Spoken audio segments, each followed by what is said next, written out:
Yeah, it's me, the Jekazol man. It's been a long time, hasn't it?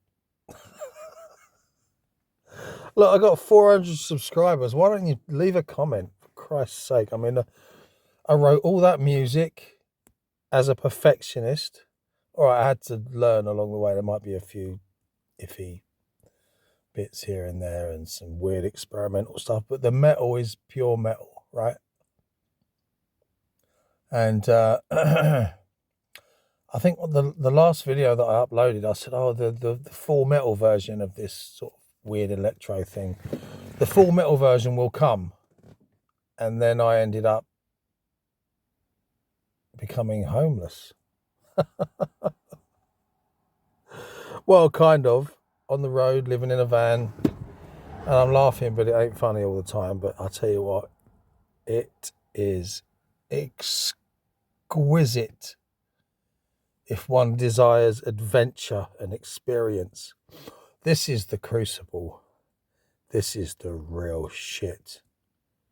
So, just to say, because I'm finishing a lot of things off, I have another channel. I think I've mentioned it on a previous video down there. So I've moved to this other philosophical channel, right? If you want to call it that. Yeah, dirty fingernails. And so would you if you're living in a van, right? I haven't showered for a couple of months, but I do wash. Don't worry, I wash. Yeah, well, we won't go into that. Anyway, so that track that, you know, there should have been another one coming. I don't even have electricity unless you count what you get in the cockpit of a van from the cigarette lighter. So, I can't get Pro Tools out. All my equipment is in storage, so that means that the music project closed prematurely. But the good thing is that I achieved the climax, which was eschatology, and the metal stuff is the real stuff. The experimental stuff's just me letting out the creativity, doing some weird stuff. Now, the reason why there's a change in the music, we go from this, it never was pure. Well, the metal part was pure metal. The heart is metal, right? I had to use a drum machine. I had to program the bass, had to do all the keyboard. When I say this, I don't want to take away from those contributions that other people made, which are awesome, like guitar solos and my friend's contribution on eschatology and various little bits and pieces here and there that I couldn't have done on my own. These people brought something awesome to the music. Apart from that, 99% of it is all just self-made one-man band stuff. Although there were 2 years that I played live, and I was very wise that I made sure I got it on video. So if you're in a band, you're playing your first gig or whatever. I mean, saying that, these days everyone's got a camera on their phone. It's a given, isn't it? But back in the day, it was a little bit more challenging, and that's why the quality isn't quite so good. But you still get the gist of the live experience, the two-man band there. And so yeah, when you see, I had this situation where, as I was growing up and I really wanted to make music, it was like, are all these other people in bands who are really serious about music, do they live in some other dimension that I don't live in? Are they even real? It felt that far away. So that's the best that I could do in the circumstances, where I live, it's just lack of the right people, lack of the right mindset, whatever you want to call it. And after a while, if you can't always rely on people. You end up doing everything yourself anyway. And I was always more into the idea of recorded music. Now, I did the best I could. There are a few unfinished tracks which are still on hard drives, if you like, in storage. I've still got my equipment in storage. So you never know. One day,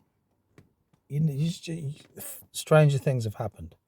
I can't play guitar because of some mysterious injury, likely related to many years of window cleaning. That's why the music got a little bit slower, like Eschatology is more mid-paced. And some of the stuff I'd recorded as demos a while back, and I used the demo recordings to do, say, Ravenor, for instance, yeah? But I had planned much faster stuff in ways in certain sections for the future, and I was losing the ability to play in time. It's devastating, it was. So I'd already gotten over having my thumb chopped in half at work. You know, I'd worked that up. I'd built up the strength again. The weird nerve problem was disappearing. Got over that, and all of a sudden, just life kicks you in the charlies. But maybe it's all chaos and the weird. If you watch my other channel, you'll understand that. It's chaos and the weird, right? So, yeah, the injury, I'm trying to think, what was I going to say? The injury, or, you know, the weird condition, and the situation. So, there's loads of songs I wrote in demo form, even though they won't be that interesting. I might just document them one day. There is an album that I mixed, mastered, and added various details in the drums in the background and weird little keyboard sections, and polished it all up, mixed it, mastered it. I'll have to find that and put that up, because it was doing that album that really got me up to speed when I recorded Eschatology, because Eschatology sounds sweet. Yeah, I know, you know. You gotta love your own stuff. You know, every song, there's always something you can find that you change now. There might be a tiny little like pop from the digital, you know, joining things together, and you might have uploaded that song a long time ago, because as things moved on, I was able to use software to remove things like that, and then you get better at joining things up. Because remember, Jekazol starts, before Jekazol, it starts with Screwworm being a proper, fully live band, bunch of teenagers in the mid-90s, recording on not even an 8-track, a 4-track recorder. That's where the genesis begins, yeah? So early Jekazol is a digital 8-track record. Was it 8? Or was it 16? I can't remember. No, I think it must have been. Yeah, it was a digital 8-track, yeah. So that was a nightmare as well, but it just sounded a bit fresher, and there was little punch-in buttons, and that's why you see this. There's certain songs that sound weird, but time goes on, they sound weird in a good way. There is a punk rock element, you know. Being self-taught as a musician as well for a long time gives you your own style. Develop your own style, then get guitar lessons like I did for a couple of years. So you develop your own style, you do your weird sort of, you know, punk ethic stuck together with sellotape recordings, and write these songs that have got, you know, a lot of balls and attitude, a lot of heaviness. And then you go away, you do a couple of years hard graft guitar lessons, learning theory, melodies and harmonies, and really getting into that string bending and nice chords and all kinds of weird stuff, and then that becomes eschatology. It's a radical change. But it's still metal. It's radical change. We're not talking radical changes the likes of which a certain band made that destroyed my my teenage heart in 1996. Not talking about that band. Anyway, yeah, Papa Het, big influence. Lots of death metal, thrash metal, you name it, industrial, etc. Iron Maiden, Samael, Paradise Lost. If I named them all, I'd be disappointed that I forgot so many. But the main thing is to get stuff down. So I got stuff down before it was too late. I didn't get to finish certain things. So that's why it appears that the channel just kind of stopped.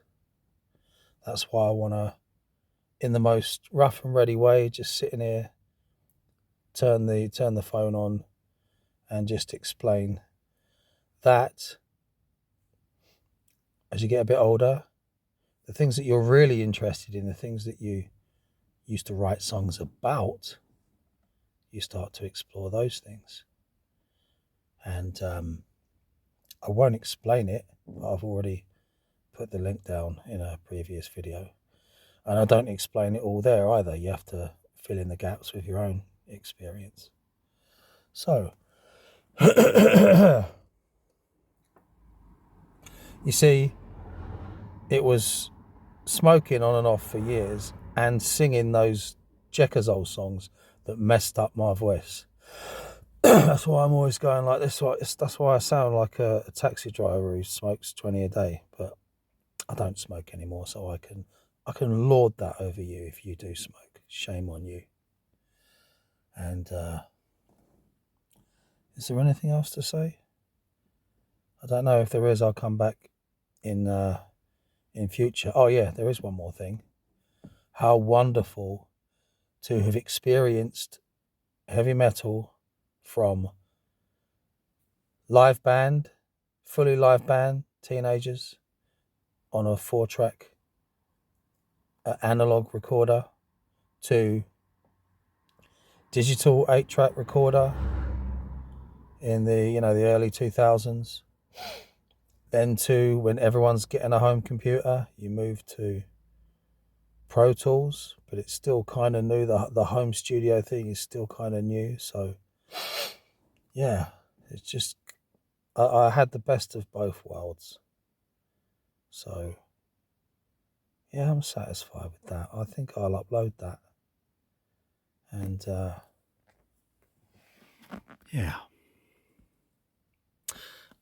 I don't know how I feel about this, but you know what I mean if I do it. Yeah. Peace.